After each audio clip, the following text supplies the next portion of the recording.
Hi, it's Fiona. It's Emma's mum. Sorry for doing another video. I do pop up every now and then when I feel there's a video that I don't think is appropriate for Emma to do.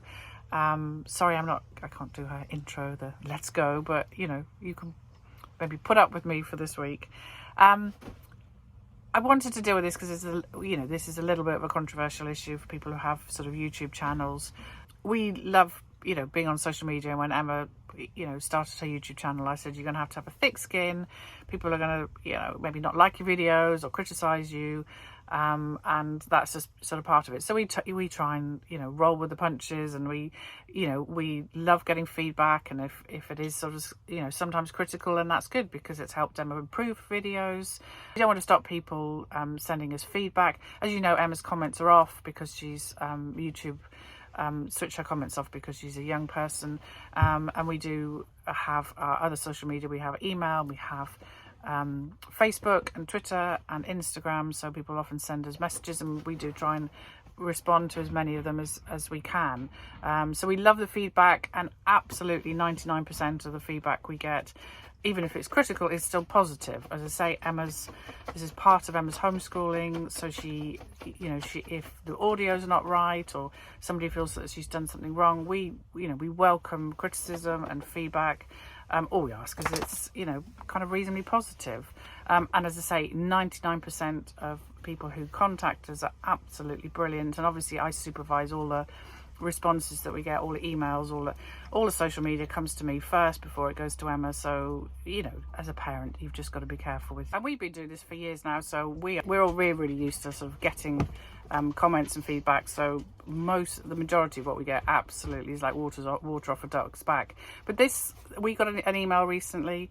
I wanted to do this video. I haven't responded individually to this person, Jeff, but I did want to send a message to Jeff. See, this isn't doxing. I'm not going to be giving you any identity. We don't know who this Jeff is. We don't know where he lives. I would never like make a comment about somebody who could be identified. But I do want to, give a message to Jeff and reply to Jeff's email that he sent to a 14-year-old girl. I do sometimes think people forget when they send messages to Emma that she is still a young person, particularly when she started this, when she was 11 or 12. And I sometimes think that people do forget that she is still a young person, and as I said, that's why I sort of supervise all the contacts. And actually, to be fair, Emma's pretty sort of thick-skinned about most things, and I think, to be fair, she wasn't particularly worried about this, but this, I have to say, this email enraged me, not just for the sort of the comments that Jeff made about us, but that he made about the boating and community and the YouTubing community, the narrowboat YouTubing community. And I sometimes think it's good to show young people that we need to stand up to these people. I'm a great free speech gal. I think he's perfectly entitled to have these opinions, and we've opened up our lives to say, well, you can send us an email and give us your opinions, but I think his opinions suck. So I just wanted to make this video to tell Jeff that I think what he thinks isn't very good. So he starts his email. He says, Emma, seen your channel, but don't you think it's an aimless life travelling around the canals? What does the future hold for you? What if your mother comes to a point where she can't carry on? What about settling down and having a family? I don't think it's a life with a future. It's any kind of life for a young girl with a future in front of her. For starters, there are lots of families on the canals. There's lots of people living in very different ways. Some people like us continuously cruise, some people have moorings, some people continuously cruise in a shorter, just do their sort of 20 miles a year, have jobs, the kids go to school. There's lots of families where like Emma, that are homeschooled. The community is made up of a lot of different sort of people. Lots of people have their boats just for leisure purposes. They have a house and then they come to their boat for weekends and holidays, and that's great. No, we don't think it's an aimless life. Emma's homeschooled. She does all the sort of schoolwork that she would do in school. She was homeschooled before we bought the boat. And the skills that she's learned are amazing. The way she's learned to film and edit, and the photographs she takes and the way she deals with all of her social media contacts is amazing. She has chores like every other kid. She has to drag coal bags around in winter. And there's often days when, you know, she may not feel like sort of cruising, but we need to move, we might need to get to a shop, or we might need to get to water. And that's just part of being disciplined and having to do things when we don't feel like doing that. I don't think there's anything about that is aimless. She has, you know, a good set of online friends that she's had for years. So she's, you know, yes, she doesn't, you know, we stop and we meet up with homemade groups along the way. But to be fair, everybody's children has been locked down over the last sort of year and a half. So we, you know, you just find ways of coping. In terms of the future, we don't know. We don't know what's around the corner. We don't know what's going to happen in terms of, you know, anybody's health. That's just what life is like. You can't not do things just because you don't know what's going to happen a year or 2 years, you know, down the road. I already had a little health scare. Luckily, everything was fine. And again, because we live in a community, you know, people do tend to sort of help out if you have problems. When we were in lockdown, we had an amazing social bubble. You know, Nigel took us sort of shopping whenever we needed to. We were near a water point. So, and I would, you know, possibly say there's perhaps a little bit more community on the sort of canals than there are sometimes in houses. It's easy to be shut away in a house and nobody know anything about you. But I think, you know, for all the pros and cons of the boating community, if something goes wrong, there's generally always somebody there to help you. We all kind of like sometimes get cross with each other, and you know, whether people go past sort of too fast or too slow. But I've always said, you know, when push comes to shove, if you need help, I think you would generally always find somebody that would help you. So no, Jeff, I don't think it's an aimless life. I don't know what the future holds. We haven't answered your personal question about Emma's dad because Emma's entitled to some privacy and so's her dad.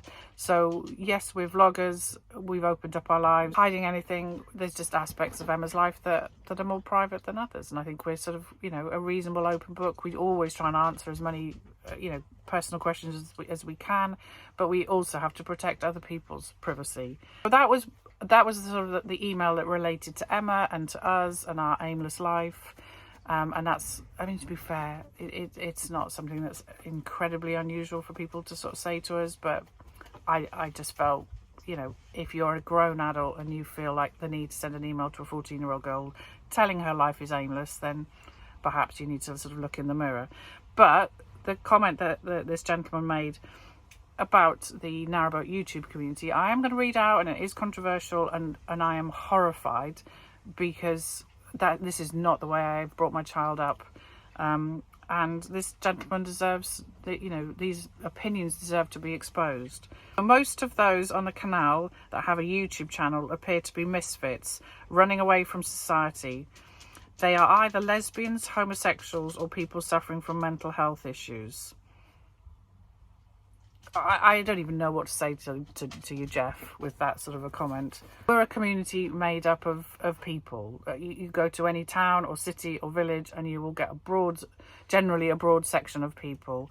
Yes, there are people who maybe perceive canal life as getting away from, maybe there's people who see canal life as a way of slowing down your life. And yes, maybe it does attract people who, you know, maybe have had sort of stresses in their life and they see boat life as a way of dealing with that stress. I can assure you it is, you know, we have sort of beautiful scenery to look at, but we also have stress. We have engines that break down, we have to collect water, we have to deal with weather, you know, in winter when it freezes. So it's not a completely sort of stress-free way of living. We're probably a bit more in touch with you know, the seasons and all that sort of thing, and that's great. But we are just people. I think sometimes I see people on Facebook saying, oh, I was going to get a boat, but then I've seen what people say on Facebook, and no, I'm not. We are just people. We have good days, we have bad days, we have all sorts of people.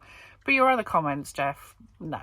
You know, Emma's brought up to, you know, we've had, you know, amazing support and interaction with the other sort of narrowboat YouTubers, and we think they're all great, and we watched as many of their videos as we can. We've and we're just, no, I'm just not going to teach my daughter that kind of attitude, you know, is acceptable. It's YouTube. If you don't want to watch somebody's video, don't watch it. If you don't like their lifestyle for whatever reason, you know, maybe you think we have too many dogs, maybe you know, you don't like single mums. Maybe, you know, it doesn't matter. It's a free world. Watch, don't watch. But please don't think that I'm ever going to think it's okay to send a 14-year-old an email like that. It's outrageous.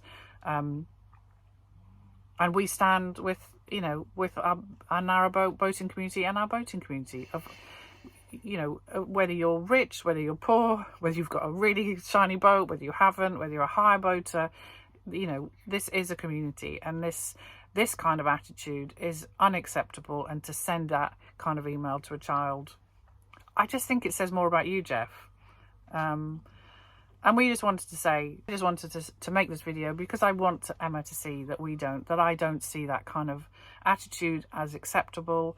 And this is, you know, we have a little bit of a platform, it's not a big platform.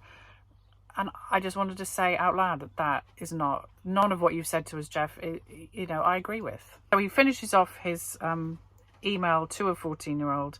Anyway, all the best for the future, although I don't hold out much of a future for you. I think this email says more about you, Jeff, than it does about myself or Emma or anybody who, you know, clicks on their camera phone and videos, cruising videos. You know, thanks for wishing us all the best for the future in your slightly passive-aggressive way. Sorry this video is negative. You will not be seeing lots of these sorts of videos from me. I think there was just something about this video, this email that just, I have to say, enraged me. And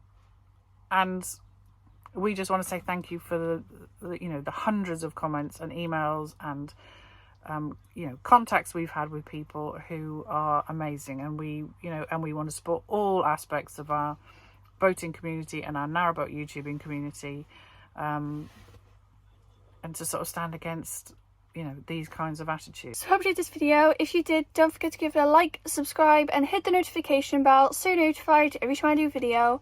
And comment on my social medias, my Patreon, and my Gmail, thenarrowboatgirl@gmail.com, if you have any suggestions for me.